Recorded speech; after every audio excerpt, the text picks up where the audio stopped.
Good afternoon, everybody. I'm Sheriff Adan Mendoza, Sheriff for Santa Fe, New Mexico, Santa Fe County. On Wednesday, February 26, 2025, at approximately 1:45 p.m., Santa Fe County Sheriff's deputies were dispatched to 1425 Old Sunset Trail, where Gene Hackman, 95, and his wife Betsy Arakawa, 65, and a dog were found deceased. An individual arrived to perform maintenance on the residence, became concerned after receiving no answer, and contacted neighborhood security to conduct a welfare check. Security then checked on the residence and observed Mr. Hackman and Miss Arakawa on the ground unresponsive through a window and called 911. Deputies arrived and gained access to the residence, where they observed Mrs. Arakawa deceased. They continued the search of their home and located Mr. Hackman in a separate area of the residence, also deceased. A German Shepherd was also found deceased, and two other dogs who appeared healthy were located on the property. Deputies then secured the scene and notified the Criminal Investigations Division. Due to the unusual circumstances of two decedents in the residence, there was a concern for scene safety. Santa Fe City Fire personnel and the New Mexico Gas Company were requested to the scene to test for carbon monoxide or other foreign elements. The scene was deemed safe, and approximately 9:30 p.m., a search warrant was issued and executed on the residence. Now, collected from the residence, from this search warrant, there were 2 green in color cell phones, 2 bottles of medication, 1 bottle of over-the-counter Tylenol, My Request medical records, and a 2025 monthly planner calendar. Those items were secured from the residence for evidentiary purposes.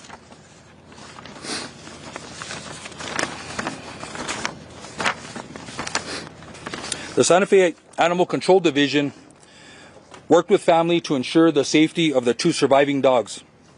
Investigation personnel worked diligently throughout the night and morning to process the scene for evidence. It should be noted there were no apparent signs of foul play. In the early hours of Thursday, February 27, 2025, Mr. Hackman and Ms. Arakawa were transported to the office of the medical investigator. An autopsy was performed. Initial findings noted no external trauma to either individual. The manner and cause of death has not been determined. The official results of the autopsy and toxicology reports are pending. Just today, I spoke to Dr. Jarrell, the pathologist from the New Mexico Office of the Medical Investigator. This was at 2:00 p.m. today. She advised that there were several tests that were submitted to be expedited. She revealed to me the following information. Both individuals tested negative for carbon monoxide. An initial interrogation was conducted of Mr. Hackman's pacemaker. This revealed that his last event was recorded on February 17, 2025. I was advised that a more thorough investigation will be completed. That'll conclude my statement. I will take a few questions, just so everybody knows, this is an active investigation still. I'll take questions. Sure. Based on what you know about the conditions of both the bodies, who do you believe died first? That's a very hard thing to determine. Even with the assistance of OMI, we asked that question because that's a question that we want answered. That's a very hard determination to make, and I don't think even OMI could make that determination based on the initial autopsy. Any other questions? Mr. Chair, in that 2025 planner that was mentioned in the search warrant return, were there events scheduled for either member of the couple for the coming weeks? Again, that'll be part of our investigation. We will look and try to gain access to the cell phones. We'll be analyzing cell phone data, phone calls, text messages, events, photos in the cell phone to try to piece a timeline together. One of the things is in an investigation is we try to piece a timeline together, usually before the event happens, and that gives us a lot of information. But in this case, it seems like we're doing a reverse timeline. We're doing a timeline from the time of death and the autopsy and the results, and we're going to start working our way backwards. We're going to do both, and then hopefully make a determination what may have happened to both the individuals. Sasha. When you were saying the last event on the pacemaker was February 17th, would that kind of give you a sign that's probably the day that he died, so they've been dead for about 10 days?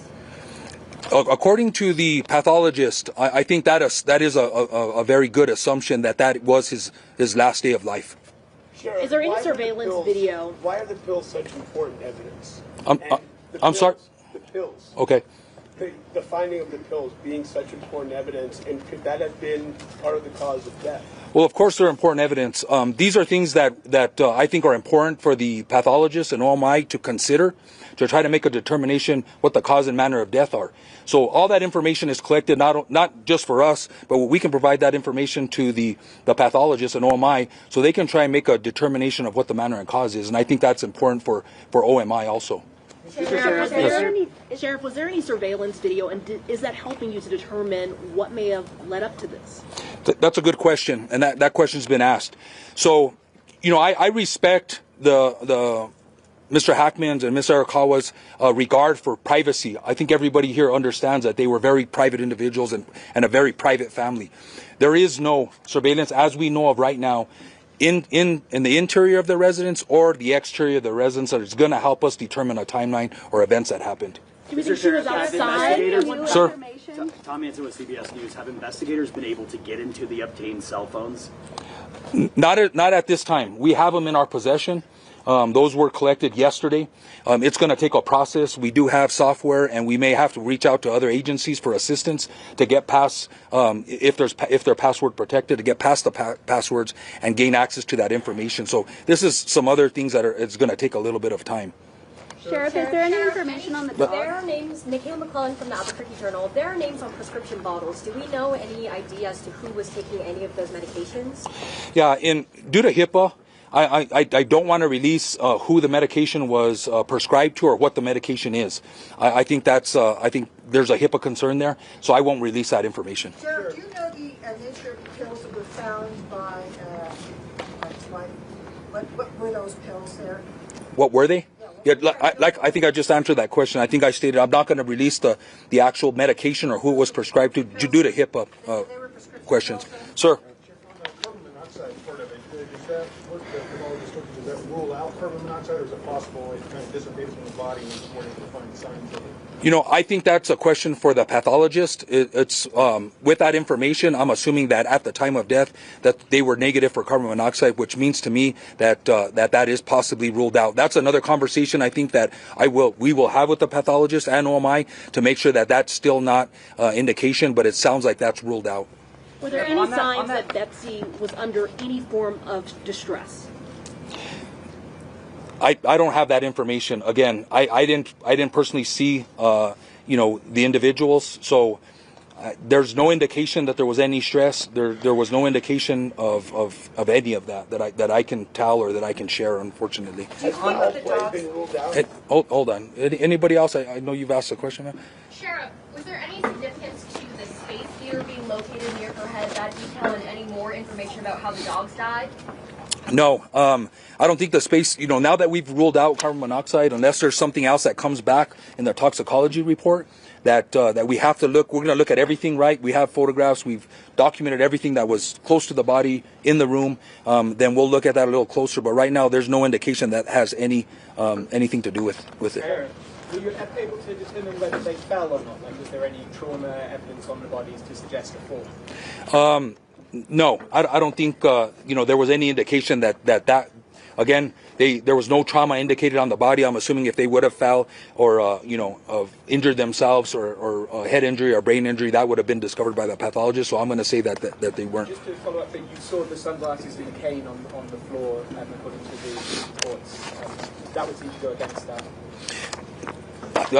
That's up to the detective and OMI to work out. Yeah. I'm gonna take two more questions, and then that's gonna be it, sir. Can you say what the space heater was powered by? Was it a gas powered or electric powered space heater? I don't know that information right off the top. Timeline of starvation. Sir. How long do you think we'll have more concrete answers of what happened? Again, we're waiting for the autopsy results. and the toxicology.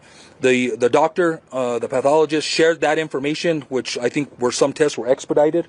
And so she shared that information with me because she thought it was relevant to the case and important for the public to know. I don't know.